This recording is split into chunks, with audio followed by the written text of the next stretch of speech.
We've been explaining for a while, and we know you've been hearing, that all this sifting and sorting of life has caused you to create a vortexual version, a vibrational version.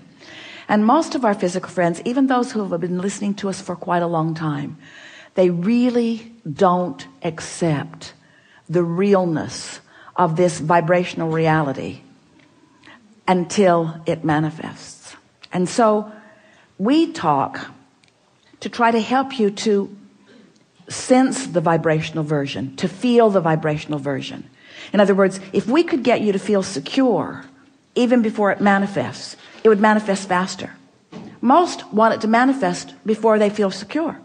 But that's going about it backwards. So if we can get you to feel secure, if we can get you to feel in love before the person shows up, the person will show up. But humans think they need a person to be in love with. And we want you to know you can be in love with an idea. You can be in love with the idea of a relationship. You can be in love with the memory of a relationship. You can be in love with that aspect of that relationship and that aspect of that relationship and that aspect of that relationship, which means holding it active in your vibration. And it has to then be realized by you. So this realization recently, the way we are describing it to you, maybe to help you understand it. But since you sometimes don't accept the vortexual version, then the grid version isn't easy to follow either, but we're going to give it to you anyway. Everything you want is vibrationally gathered, all the cooperative components in your vortex. And it is ready to reveal itself to you. And the reason that we're using the word reveal or realize is because you are going to be the interpreter of it. In the same way that that sweet bird was the interpreter of a message from Jerry to Esther, there are interpreters all around that are ready to interpret the message to you. Humans, we're not just talking about birds. We're talking about experiences. We're talking about financial forces. We're talking about ideas that flow to you. There's all kinds of manifestation that occurs once the vibration of your grid, which means your practice day-to-day vibration, is closer to the vibration of your vortex. It just has to be, you see. And you've lived pieces of that.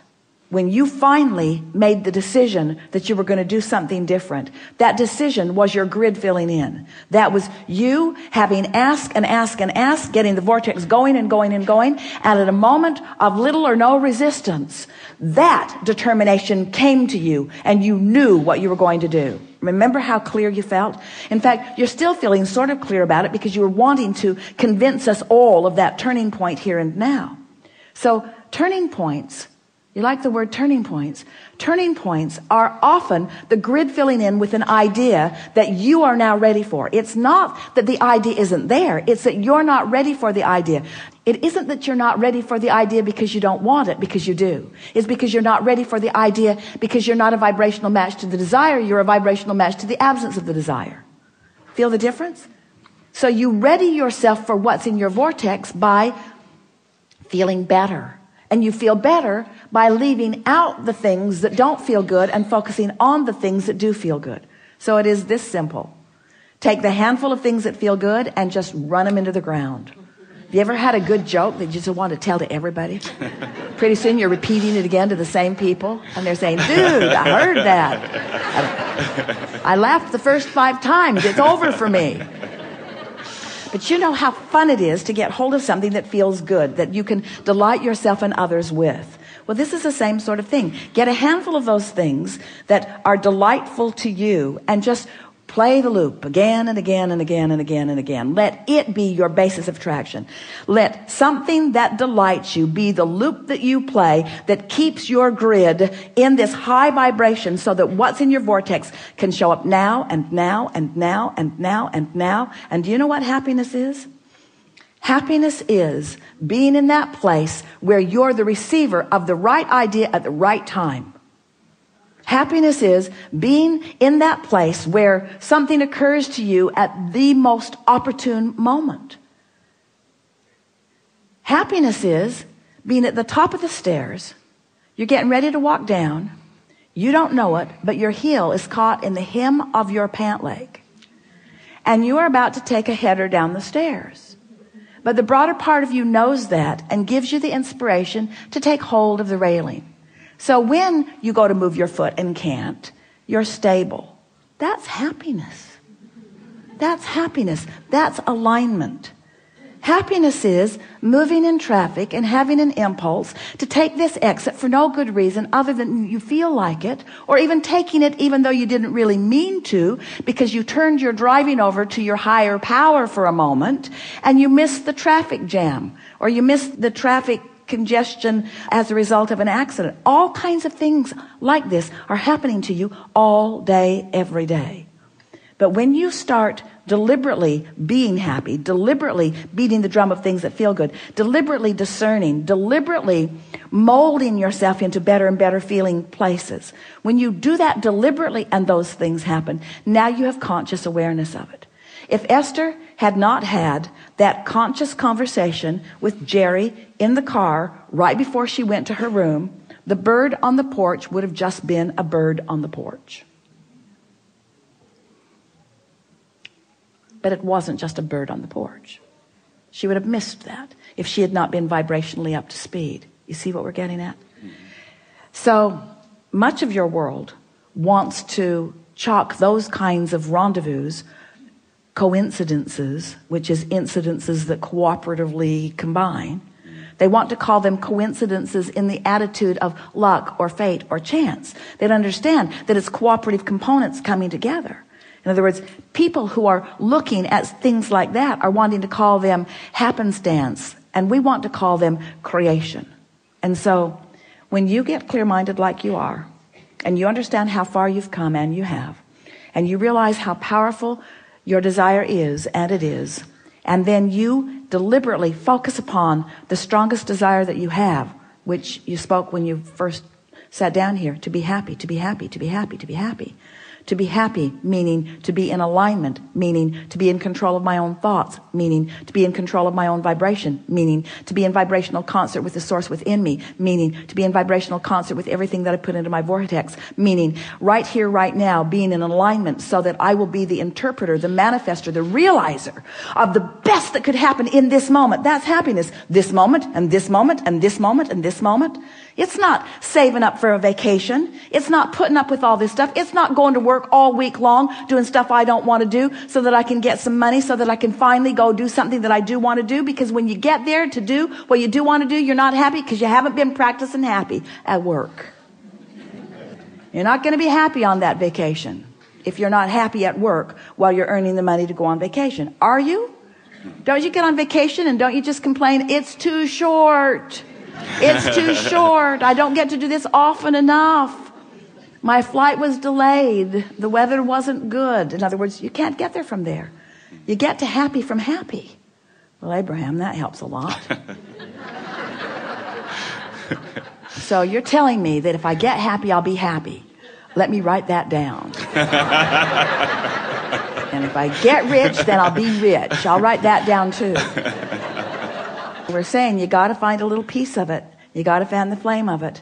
And you got to not keep spitting the fire out with things that don't matter. And after a while, you'll get that momentum going. And you'll feel happiness, not just sometime, but you'll be radiating it. And then when someone says to you, what are you doing? The reason that they're asking is because you've got what they want. Every single person that wants every single thing that they want, whether it's a material object or a pile of money or a circumstance, an event, a relationship, everything that everyone wants is because they believe that there is happiness in there. There's happiness right here, right now, if you're in the right vibration. You know it. Haven't you ever gotten into that zone, that frequency, where everywhere you turned, something good happened? Esther says that's what it's like hanging around with Barbara. She loves traveling with Barbara because it's happy everywhere. They walk up to a very controlling, very official at the airport. And she's barking at everyone. A man made the horrific mistake of letting his toe step over the line by an inch. And she put him in his place. "Sir, step back." He did, and he didn't like it. And Esther thought, "Ooh, that was harsh and unnecessary." And Barbara, who refuses to focus on anything unpleasant, missed it completely. So when she got up there, she got a big smile. She got moved fast to the other line. In other words, she's treated like royalty. While this poor man was put into the dungeon. That's what we're talking about. In other words, you attract by virtue of how you feel. We know we've been taking a bit of long time here, longer than we promised at the beginning, but it's so worth contemplating. How happy am I? How happy can I be? How good can I feel? What's the best feeling thought that I can find right now? What's working in my life? What's working out? What do I remember that felt good? What's happening right now that feels good? How general do I need to be? You can always find something to feel good about. And when you do, and when you make that your habit, then the actualization of it, the realization of it, the manifestation of it is so pronounced in your experience that people will be flocking to you and saying, "What is your secret?" And you'll say, "I'm happy." And they'll say, "I know that, I can see that. That's why I'm asking you what your secret is." And you say, "No, I was happy before I was happy." And they'll say, "Well, that doesn't make any sense at all." And you'll say, "Well, I purged unhappy thoughts from my experience by focusing on happy thoughts." "Well, what do you mean?" "Well, I didn't actually purge them. I just started emphasizing the happy thoughts. I started making lists of positive aspects. I counted my blessings. I learned that in church. I counted my blessings one by one. And the more I focused upon them, the more that vibration was mine. And the more that vibration was mine, the more law of attraction put me in the vicinity where I could realize it. So life isn't happening to me. Life is happening from me. I'm emanating the signal to which all life is responding. So when I get up in the morning, I decide, how's this day going to feel? I'm going to feel intuitive. I'm going to feel inspired. And I'm going to feel connected. And I'm going to feel vital and alive. And I'm going to feel happy. And I'm going to feel confident. And I'm going to feel kind. I'm going to feel loving. And I'm going to be at the top of my game. I'm going to feel innovative. I'm going to feel energized. I'm going to feel invigorated. I'm going to feel inspired, but I'm going to feel inspired moment by moment. I'm going to feel guided. I'm going to feel worthy. I'm going to feel deserving. I'm going to feel deserving of all of the goodness that has been taught to me all of my life. I'm going to feel deserving of that. And I'm going to demonstrate my deservedness through my happiness. Yeah. Yeah.